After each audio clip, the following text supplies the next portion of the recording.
All right, while you're getting started, good morning to all of you. My name is Gwendolyn Collaço, and I'm the Anna S. K. Brown Curator for Military and Society here at the John Hay Library.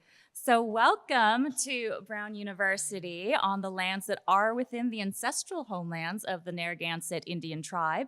The Narragansett Indian tribe, whose ancestors stewarded these lands with great care, continues as a sovereign nation today, and we commit to working together to honor our past and build our future with truth.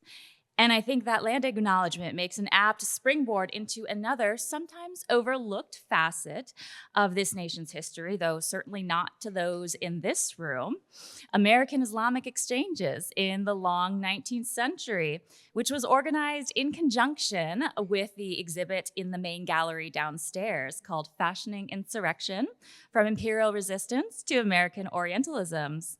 So I want to thank you all so much for braving the cold to join us here for this long-awaited symposium. And we are delighted to have this incredible group of scholars join us who have approached this theme from diverse angles and disciplines. And before we kick things off, I wanted to take a moment to extend our appreciation to some generous sponsors who made this event possible and ensured that we could cover the travel and lodging of all of our speakers. First off, thank you to Brown Center for Middle Eastern Studies, especially their director, Elias Mahana, and Associate Director, Alex Winder, for supporting this research initiative that was organized by Faiz, Ahmed, myself, and Karin, Wulf. And our co-organizers over at the Brown 2026 initiative, which organized programming to celebrate the 250th anniversary of American democracy. And that includes the director of the John Carter Brown Library, Karin Wulf, and postdoc Rebecca Graham. In fact, our neighbors over at the John Carter Brown Library just opened their own exhibit, which I highly recommend you check out while you are here, and that is 1776 Across the Americas, a Hemispheric History. And as you can tell, both exhibits here at the Hay and the JCB have carefully taken a trans-regional approach that is aimed to show how this nation functioned within a larger global framework, and in many ways was shaped by those exchanges in its early days.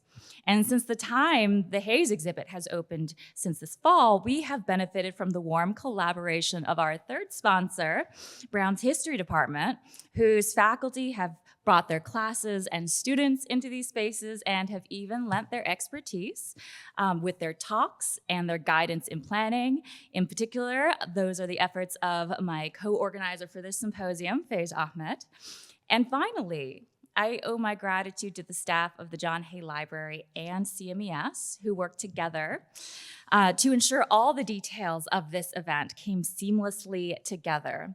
And that was the tireless work of our coordinators, Barbara Oberkotter, who you've gotten many emails from, as well as John Shamgochian.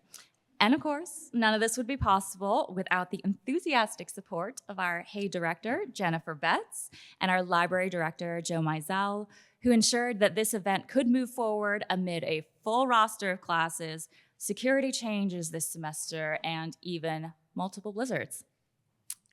So to open, I wanted to remark on the object that was chosen as the title image for this symposium, the cashmere shawl, which is also in the exhibit downstairs. To me, the history of this kind of work best encapsulates the regions that are tied together by this symposium's themes and talks as a commodity created in South Asia, shipped through Ottoman intermediary ports before reaching American consumers. This one, on the right, which is our title image, actually forms part of a group of Indian shawls that were preserved in the Anne Marie Brown Memorial, which were purchased by the Brown family in the early to mid-19th century and were worn by Anne Marie Brown herself. Many combine loom work, embroidery, and sections of needlework, carefully arranged in pieced patterns sewn together, like our shawl on the right. And while many material metaphors have been used to describe the cultural makeup of the United States, from mosaics and melting pots to palimpsests, I would argue that the shawl, as a commodity of global trade, also allows us to consider the pieces and the layers of this history that are connected, overlapping, yet at the same time distinct, alongside the individuals behind this movement of goods and ideas across regions. And all these elements help us illuminate their stories and communities, as so many of the talks do today. Particularly now, the topic of American-Islamic exchanges is experiencing a moment of renewed attention, perhaps made even more timely by the policies of the current federal administration, which I'm sure I do not need to elaborate on with this group. And in the face of these circumstances, our field has not shied away from showing how Islamicate and MENA communities have always had a place in American history and society. This year already, we've seen exhibits open at numerous institutions, including New York Public Library, whose exhibit celebrated early MENA immigrants to New York City, which also, too, coincided with the election of Zohran Mamdani, the city's first Muslim and Asian American mayor.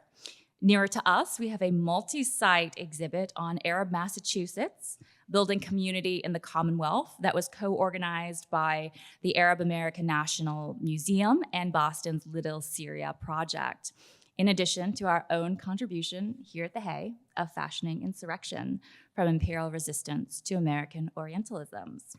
Alongside these exhibits, numerous academic workshops and talks have delved into the histories of immigrants of Armenian American backgrounds and many other diaspora communities from the Mideast.